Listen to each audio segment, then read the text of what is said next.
collectors. Today we'll be talking about Star Wars The Black Series, Attack of the Clones, Phase 1, Clone Trooper, and Super Battle Droid. So here we have this nice small condensed box. So on the side here we see the starting of the Clone Trooper and lots of weights. On the back, more words, and we get this Battle Droid versus this Clone Trooper, Star Wars The Black Series. And on the side we get the beginning of this droid. On the top we get the Star Wars The Black Series. On the bottom, more words and the UPC code. So let's get it on the scale and see how much they weigh. Okay, figures themselves are coming in at 8.6 ounces. So let's get them off the scale and out of the box. Hey, open, damn it, open! Now to get them out of the box, all you do is cut two pieces of tape, one on each side. Pull this up, fold that. Take this piece of cardboard. Then we have this and two pieces of wrapping with Star Wars on them. So I'd like to keep those as pristine as I can get them and keep them not tore, because that's very cool. And then we see we got the Battle Droid out first. Take him, put him back here, and then bye. Take the Clone Trooper, and we see he is wearing this as a skate. And this doesn't have Star Wars on it, so it can go over there with the other side. And then we have this Trooper, and then inside here, we actually have a little helmet. So we take the tape, cut that up, and we actually have a helmet that will go over the head. Very cool indeed. So now we have those, and we'll just get this area. Okay, now that the area is all cleaned up, we have the piece here, and we just pour this out. We get some Clone Trooper weapons and a blast effect, and nothing else in the package. So if we look, we get the Clone Trooper long weapon here, and we get the laser pistol. Very cool. Now the blast effect does not go on these at all. Which you could say it was for the Clone Trooper, but it is actually for the Super Battle Droid. So first we'll take a look at the Clone Trooper. Clone armor. That's all. Very nice though.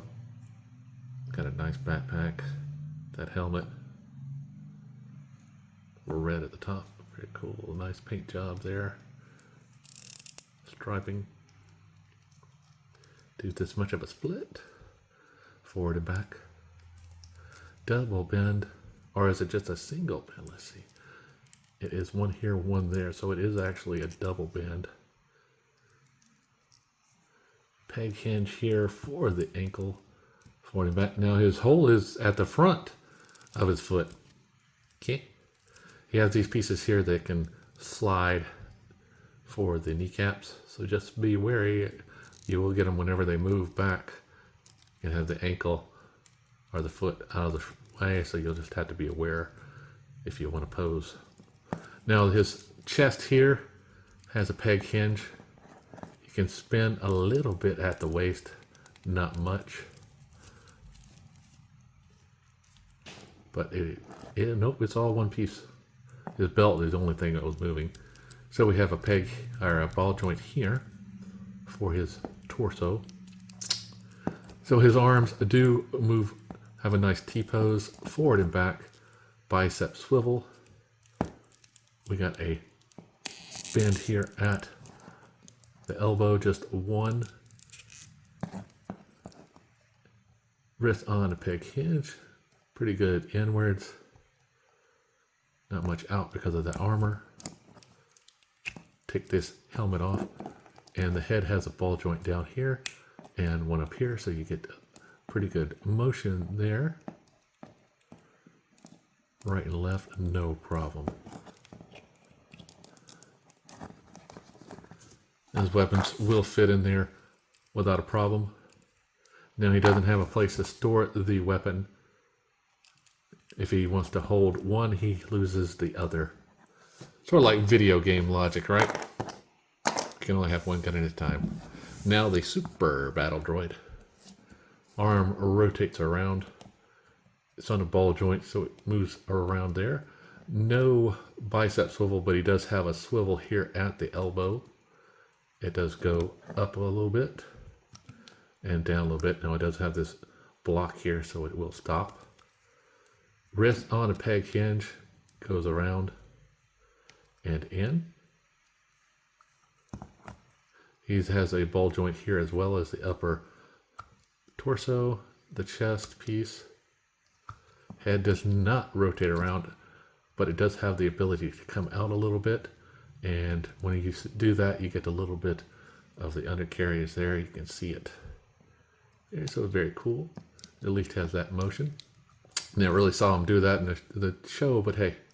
Now the ball joints here at the hips allow for pretty good forward and back. A little bit split. He does have a thigh rotation here at the upper top portion. Knees on a single bend. Ankles on a peg hinge, so we get that forward and back, side to side, rocking forward and back. Now his toe, or his hole is at the front of the foot as well. Well, you can take that laser fire and give it here to the front and attach it here. Now you will have to move this wrist over a bit because these blast effects, if you can see them, they are designed just to fit at the end of these nozzles, so you get the nice fire. Pew pew pew pew. Thank you, Legos, for introducing that into our culture. And let's see if I can get it. And it just fits better one way than the other. So it definitely, you can see here, just goes on the end. And it's a little bit up. This is very nice. Not so bad, but I always see them doing this, rotating the arm to fire. The fact that it's up a little bit, yeah, should have trimmed that. Let's see if I can rotate it and give it the other side. Yeah, so the other side is better for that. Very nice. Very cool. Definitely love Clone Wars Saga. As some people do, it definitely brought some life back into the Star Wars saga. Because the first film, yeah, just didn't do it for some folks. But, you know, introductions are always harder. But the droids and everything and the clone troopers made it worthwhile. Definitely love all of the stuff that they've done with it. And glad that we even got the Bad Batch to kind of tie the series together and even give some of those Ahsoka and other storylines a little bit more sure footing. So if you're looking for them, they are on HasbroPulse.com or other online retailers. So remember, as always, like and subscribe and keep collecting.